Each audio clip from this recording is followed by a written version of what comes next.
నాకు శక్తి ఉన్నంత నేను చేస్తాను. What about next generation?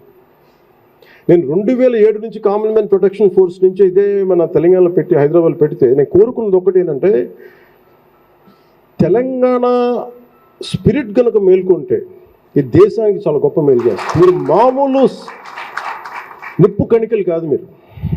మీలో రగుతులు చూసారా, సలసలసలు కాగుద్దు రక్తం మీద పోరాటానికి. కానీ మనం దాన్ని ఆ ఎనర్జీని రైట్ ఫ్రేమ్వర్క్లో పెట్టాలి.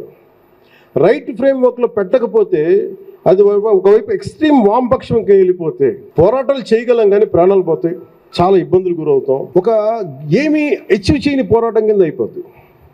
నాకు అందుకు embracing right ideology is very very essential. నేను అందుకు నా కోసం నేను ప్రయత్నం చేసుకున్నాను. నేను ఎలాంటి ఐడియాలజీతో బతకాలి? లెఫ్ట్ వింగ్కి వెళ్ళిపోతే బాగుంటుందా, లేదంటే ఎక్స్ట్రీమ్ రైట్ వింగ్కి వెళ్ళి నేను అన్నీ ఆలోచించాను, సోషలిస్టిక్. బట్ నాకేమనిపించింది ఏంటంటే, centrist path is the toughest job. నేను ఒక ఎక్స్పెరిమెంట్ చేశాను 2008 నుంచి కామన్వెల్త్ ప్రొటెక్షన్ ఫోర్స్ నుంచి ఇక్కడ దాకా. అది పని చేస్తేనే ఈరోజు నేను మీ ముందు డిప్యూటీ చీఫ్ మినిస్టర్ స్థానంలో జనసేన పార్టీ అధ్యక్షుడి దగ్గర ఉన్నాను. అంటే ఈ సెంట్రిస్ట్ ఐడియాలజీ ఒక్కొక్కడికి అవకాశవాదాలా అనిపిస్తుంది. దానికి మీరు ఒకటే సమాధానం చెప్పండి.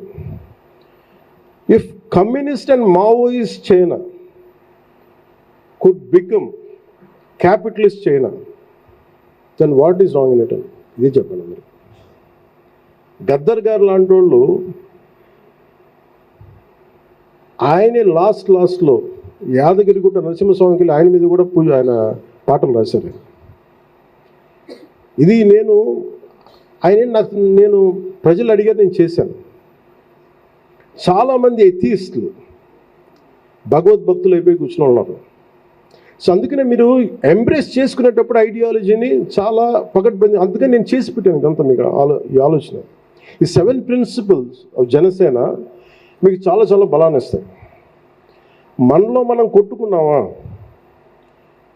మనం బలహీన పడిపోతాం. మన అందరికీ కూడా, మన నాయకులందరూ కూడా చెప్పారు, మనందరం ఎదుగుతున్నాం నాతో సహా.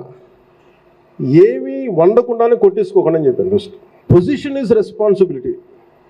మీరు ఒక బాధ్యత తీసుకున్నారంటే అది మీకు పదవి తీసుకున్నది బాధ్యత. అది నాకు ఆంధ్రాలో పాసిబిలిటీ లేదు.